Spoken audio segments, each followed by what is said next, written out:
Hello and welcome to video number 6 in a series I'm doing on a Telecaster project. This is actually the guitar I'm talking about. I wanted to show it to you in its finished state. In short, it is a road-worn Tele body with a Musicraft neck, customized to my specifications.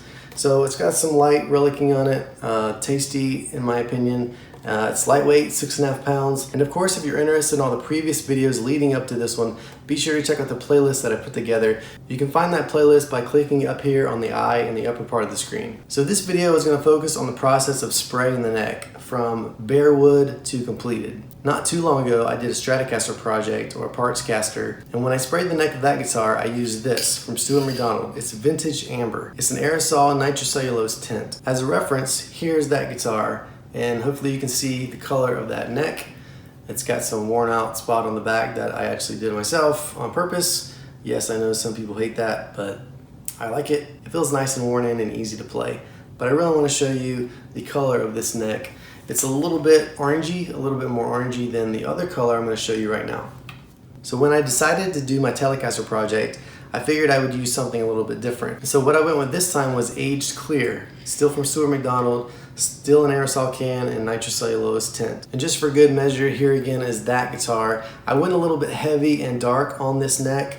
I like it that way. I don't really like a uniform color of a blonde Telecaster. I like for the neck to be a little bit in contrast to the body. I especially don't like a pale neck in comparison to the body.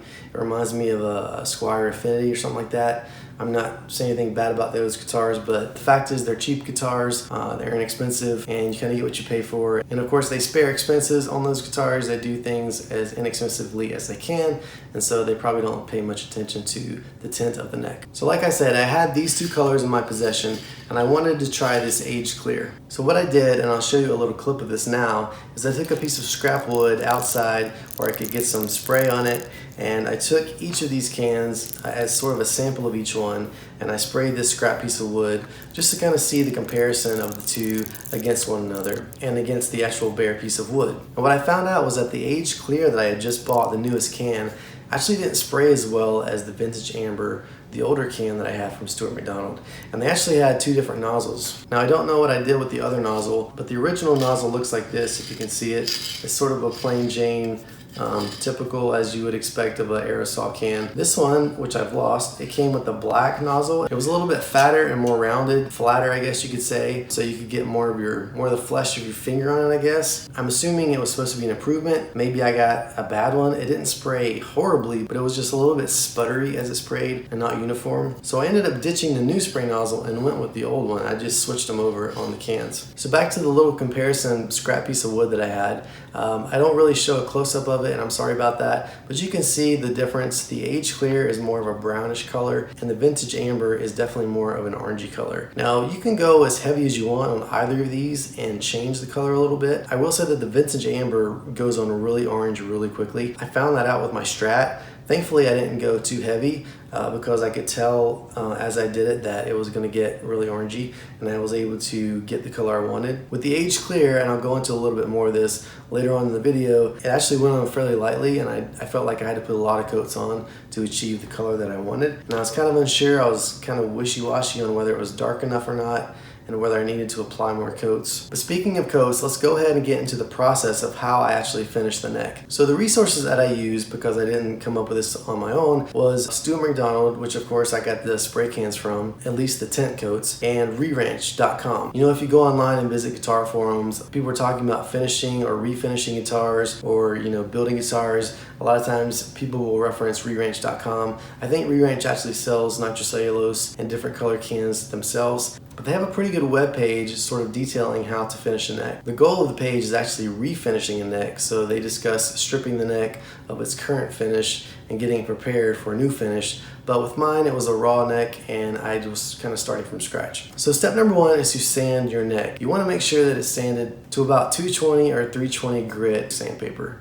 And this just prepares it for the initial coat. Step 2, and let me say that I also got some of this information, I've sort of intermingled it with information I've got from Stuart McDonald. But step 2 is to tape off your fretboard if you have a rosewood fretboard. For example, the Strat in this hand has a rosewood fretboard, and the Telecaster in this hand has a maple fretboard. So if you do have a rosewood fretboard, there's no need to put a finish on it. You want to leave it bare, so you need to tape it up. There's some more details out there online, and I've actually got a video myself on how I did my Stratocaster, so feel free to go check that out. This project, of course, was my Telecaster with a maple neck, so I did not need to tape off the fretboard. With a maple neck, you can spray it on the fretboard, and you can actually spray it on the frets themselves if you want. You could take the time to tape them off, but a lot of people, and I did this myself, I just sprayed it on the frets, and then later on you can take it off fairly easily.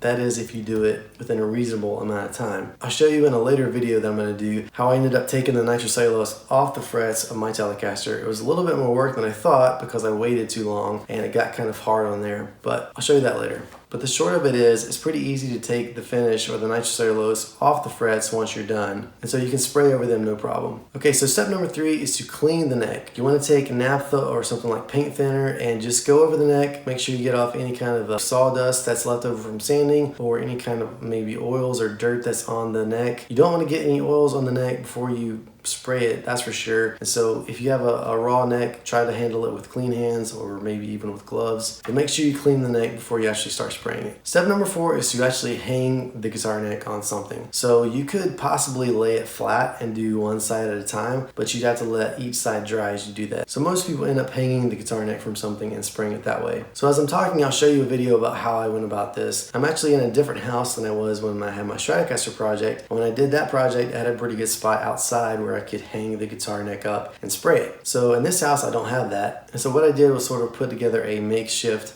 paint booth. I didn't have a fan to exhaust the fumes out. And so what I did was I took an A-frame ladder and I took a cheap tarp and put it around the outside and I hosed on there with zip ties, and then I hung the guitar neck from a piece of wood that spanned the rungs of the ladder, and then I took a coat hanger and ran it through the tuner holes. Of course the tuners weren't there at the time, but I ran the coat hanger through the tuner holes, the top one, and then I hung all that from that little apparatus that I made. And I put that on the edge of my garage, and so as the wind blew, you know, it could take away any of the fumes and they didn't get trapped inside my garage. So I wasn't necessarily outside or inside, but I had a covering and I could close my garage door when I needed to so that the neck could dry without the wind blowing dirt all over it or something like that. So it's just an idea if you want to get creative with some kind of spray booth, or maybe you have a perfect spot at your shop or house or whatever to do it. But that was my idea and it seemed to work out pretty well. Okay, so the next step, or step number 5, is to spray about 2 coats of clear lacquer on the raw neck. So what this is going to do is be your base coat. It's going to act sort of as a buffer between the tint coat and the raw neck itself. So it basically ensures that if you run into problems with your tint coat, if you get the wrong color, if it's too dark or something like that, you can go and take that off without actually having to go all the way back to bare wood. So what you'll do is, and I haven't necessarily done this myself, but if you get a bad tint coat, you can start taking that off. And instead of getting all the way down to bare wood, you can get back to a clear coat and then start over from there. So it just saves you some work. And with nitrocellulose, each coat that you spray melts into the previous coat. So yeah, as the nitrocellulose coats go on, they sort of form a uniform bond as they melt together. So for my base clear coat, I ended up using this Minwax nitrocellulose spray. The red label is clear gloss. I have used the yellow label, which is a semi-gloss. I use that as a final coat on my Stratocaster, and I'll tell you why in a second. And even though we haven't got to that step in this process that I'm talking about yet, when I did my final coat on the Telecaster, I used this, which is Deft nitrocellulose spray, and it is actually a semi-gloss. Now, some people say that Deft doesn't dry fast enough, and I haven't had a lot of experience with this, so I can't say that for sure, but just as a precaution, I use it only as sort of a final coat, or a final couple of coats. I didn't use it as my main coat. But like I said, each coat of nitrocellulose melts into the other coat, or the previous coat, so I was able to put the semi-gloss over the clear gloss with no problem. So once you've sprayed your 2 base coats of clear nitrocellulose, now you're ready for step number 6, which is to spray your color coats. So like I said earlier, with the vintage amber that I got from Stuart McDonald that I used on my Stratocaster, I only had to use maybe like 2 or 3 coats, and it went on pretty strong, dark enough, and I was done. With this age clear, it's a little bit more of a light coat, and I had to use more coats to achieve the look that I wanted. So once you're all done with your tint coats, which was step number 6, you're ready for step number 7, which is to apply the final coats of clear nitrocellulose. And I'm not sure I prefaced this before, but you probably got the idea now that I'm using nitrocellulose and not polyurethane. So everything that I'm saying applies to a nitrocellulose finish. And not polyurethane, that's a little bit different process. So with your final coats of clear, most people say, I think Re-Ranch and Stuart McDonald are about on the same page, to use 3 to 6 coats of clear to make sure you got a good protective coat of clear over the tint coat, and then you should be good to go. Now with nitrocellulose, you have to let this stuff dry a pretty good long time, at least 2 weeks, if not 3 weeks. Nitrocellulose apparently never cures fully ever, but to get it to where you are able to handle the neck and install it onto your guitar body or put tuners on it, things like that, it needs to dry for at least 2 weeks. So make sure you do that, and put it in a place that's not moist. Put it in a fairly cool and dry place where it can vent off the gases that it needs to. And of course, that being said, don't probably put it in your house or where your living space is, because you don't want to be breathing in all those fumes. Okay, so let's talk about a few more things here. This is an important one. You want to spray only 2 to 3 coats per day, and you want to do it 1 to 2 hours apart. If you don't follow those rules, at least loosely, you're going to end up having a soft coat, and it's probably never going to fully dry or be able to be handled or played. So that's a bad thing. So when I started spraying the neck of this Telecaster, I don't know if I was just excited or what, but I started spraying in a manner that wasn't really the best way to do it. I started spraying from side to side. In other words, so here's the neck. I started spraying like this instead of vertically. And as you can tell from the basic shape of a guitar neck, it makes more sense to go vertically, as long as you're covering the entire neck as you go up and down. So if you're spraying a guitar body, side to side makes more sense, but if you're spraying a guitar neck, you want to go along with the length of the neck. It just makes more sense, and you're more effective that way. You're not wasting any of your material. So in the process of me spraying this neck, I had a few bad runs. It's really tempting when you get a bad run to start to try to fix it immediately, but that's a really bad idea. It's just going to make things worse, I promise you. And it takes everything in me, because I've experienced it before, to just let it go and walk away. But you really need to do that in order to make it right. So if you get a really bad run, what you need to do is let it dry, probably overnight, and then go back with like 400 grit sandpaper and go over it, level it out, and then do your next coat, and it'll disappear. You won't see it again, because again, nitrocellulose melts into the previous coat. Now the other big hiccup that I encountered while spraying this Telecaster neck was that I realized that as I was spraying the headstock, that I had this sort of divot or valley in the headstock. Now that stems from the fact that when I got this Musicraft neck, it had a walnut plug, a truss rod plug that was sort of elongated, and it didn't have a vintage look or style. And so I ended up sanding it back. I have a video about that too, so